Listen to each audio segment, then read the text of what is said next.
Hey fellow guitar players, today I want to talk about a little technique that changed everything about how I play guitar. It combined my love of flat picking and my love of finger picking. It's hybrid picking, using a pick and fingers to get the best of both worlds. Let's check it out.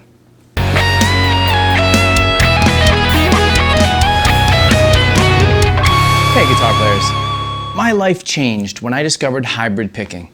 I didn't know you were allowed to do it. I spent so much of my life playing with a pick. I was strumming chords, playing solos, all that kind of stuff.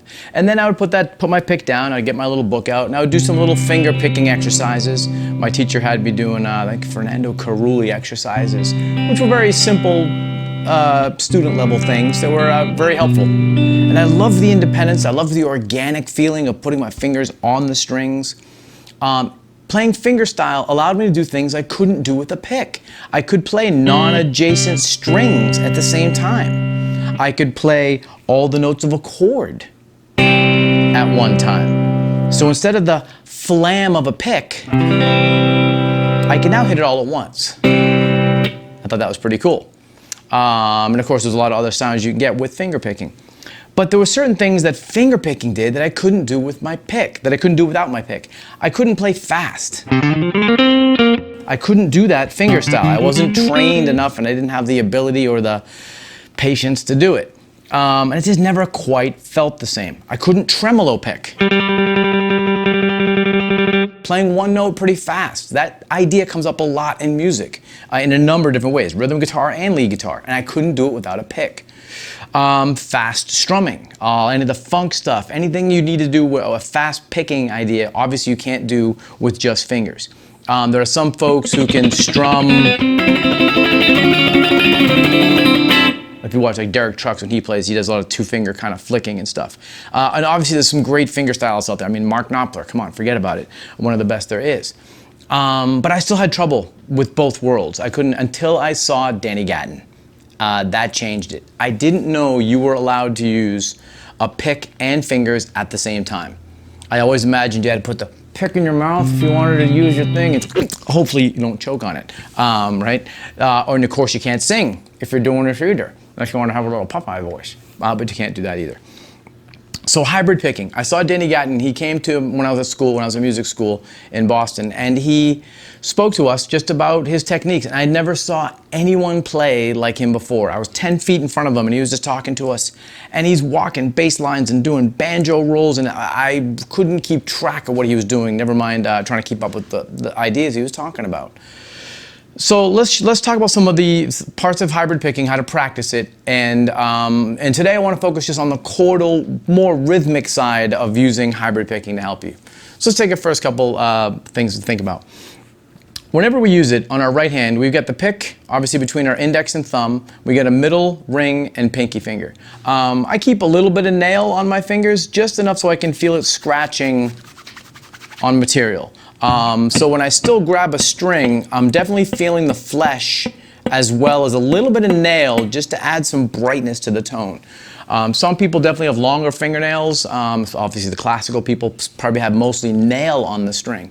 I found that a little too much just for dealing with my hands in life and just dealing with playing down here. I like just a little bit that it grazed the string with my fingernail. Now we have 4 things we can use. Now with fingerstyle, you have a thumb and 4 fingers. People ask me why I don't use a thumb pick.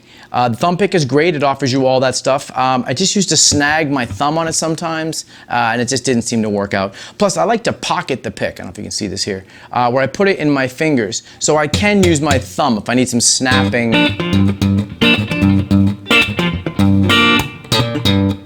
That kind of stuff. But when I use a pick in my hand, we have a pick and 3 fingers.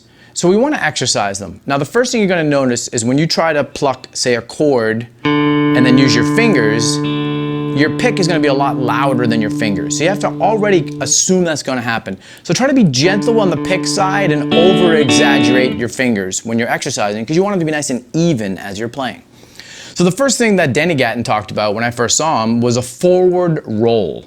And that's like, I'm just gonna take a basic old school, back in the old country here, D chord, And I want to do a forward roll. Now there's 4 strings on that chord, right? We have our D string and the 3 top strings.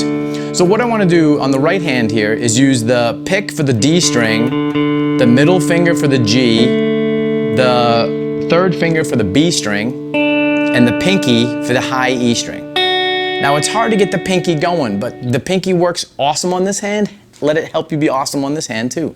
So we practice it. So we do pick, middle, ring, pinky. And just keep playing those like that.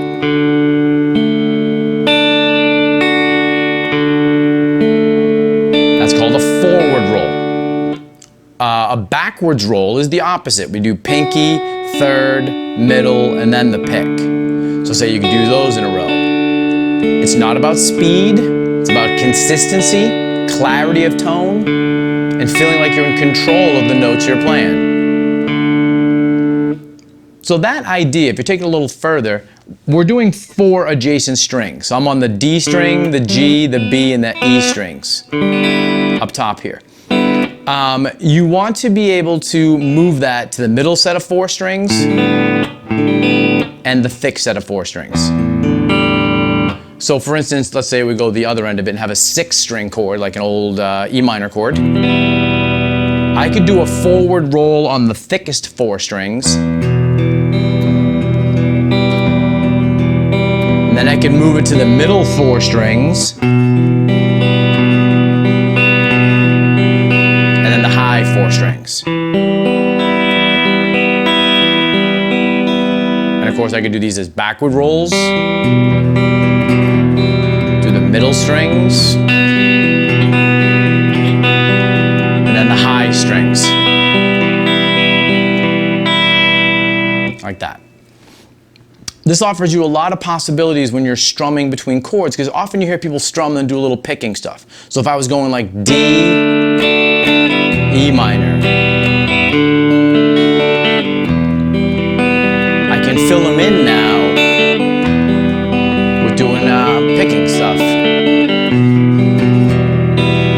The awesome thing is you can do non-adjacent strings when you're playing hybrid picking.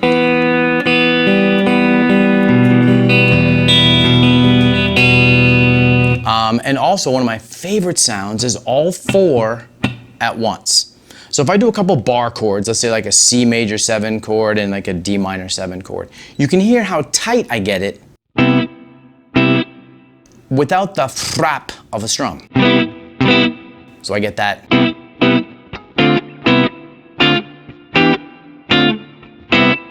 And you're just doing a pick down and the fingers are pulling up. And again, on any combination of 4 strings.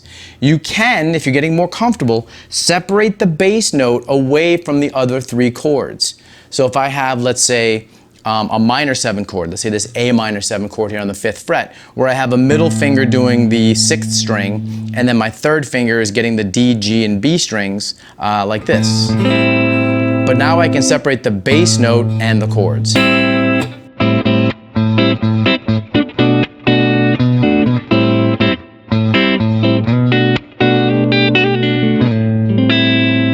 They're so awesome. This completely can open up a whole new layer of playing. I used to take all my old classical pieces and the finger picking pieces, you know, famous tunes like that, and just try to convert them into a pick and fingers. It changes things. This is just on the rhythm side. There's a whole other side. We're talking melody and lead stuff, which we'll talk about in another series. So hit up the comments below. Hit the like button. Thank you guys so much. leadguitarworkshop.com. Keep playing, and I'll see you out there.